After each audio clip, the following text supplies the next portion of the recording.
Welcome back, gamers. We're going to be talking about the latest release on Star Citizen. Yeah, that game. It released on the PTU a 4.5 build that had a surprise for everybody, and that was VR support. Now, just a big asterisk on that.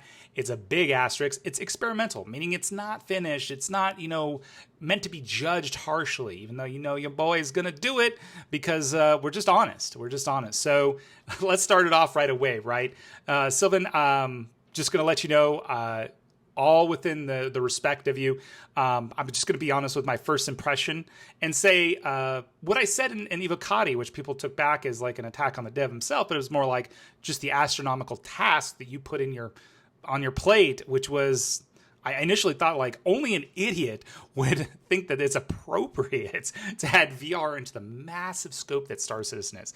It's a massive library of features, demanding performance.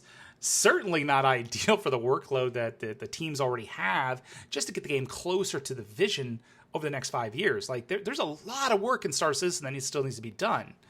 And to kind of tag that, damn, I have to be humble and say, my hat's off, respect. You at least got the foundation pretty solidly there. And while I think that it's still ridiculously large scope, it sounds like most of this done was in free time, help of peers, and I don't think it impacted the development at all. Only they can speak to that. I don't think it did, though. So that's also good to hear, is that, sometimes you just got to have fun and do things that you want to do.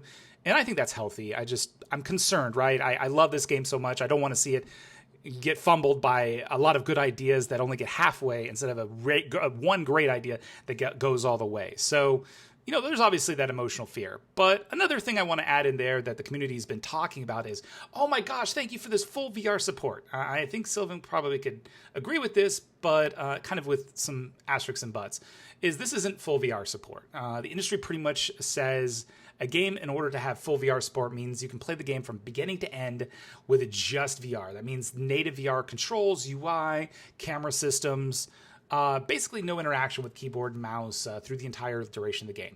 Now, don't get me wrong. There's some great features here. Obviously, one of the massive impressive things that is there is the ability in the game to go from a theater mode, which is like having in your virtual headspace a large screen TV, or the stereoscopic mode, which is actually your VR, for those who are not familiar with the phrase, and to go seamlessly between the two while getting up from your bed, going from the ground to your ship. Some basic features there to recenter are great. Now, of course, the game is also on PTU because the latest build is being done. There are some performance issues, chunky moments where it's just like, help, I've got 10 frames. But when it works beautifully, and it really throws in a kind of like almost that inspiring hope that you look and go like, oh, why did you have to show me this? Because now I'm going to want it. Now you're going to want to dream of it. Now you're going to want to see all these. And of course, in the back of my mind, I'm still like, come on, guys, this is like a gargantuan ask to do this. This is like so massive of a feat to, like, you got shooting, you've got crafting, you've got all these different things, all these different menus, all these different systems all coming together in a big game that's, I wouldn't call it struggling, but there are challenges getting out all the things on time and hopefully within my lifetime.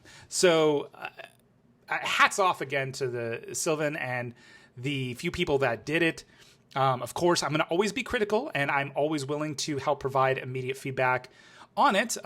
Performance was rough, but when flying around, turning ahead, the only thing that I would say immediately off the bat is please give us a variable or something like that we can turn off HUD, because it's just kind of weird right now. So just the ability to just kind of like, just forget it, remove it. I got instrument panels anyways that should be working in the game, so don't need one. Don't need a HUD. Anyways, I haven't gotten too much time really looking at other devices. I use personally a big screen beyond. It was beautiful. Everything looked clean. It made you really respect the art team's effort and every little fine detail. Because when you're sitting in a game, you feel like you're in a box of focus, or you're down some paths and you got to focus. This really kind of just reinvigorates the ability to say it's an open environment where you can look around, look at the pipes and all that stuff, and it's just there. You look down, the buttons are there, they're reading out correctly. The positional audio, it almost seems like the buttons, the little alarms coming off of your HUD sound more realistic. But I'll catch you guys more soon.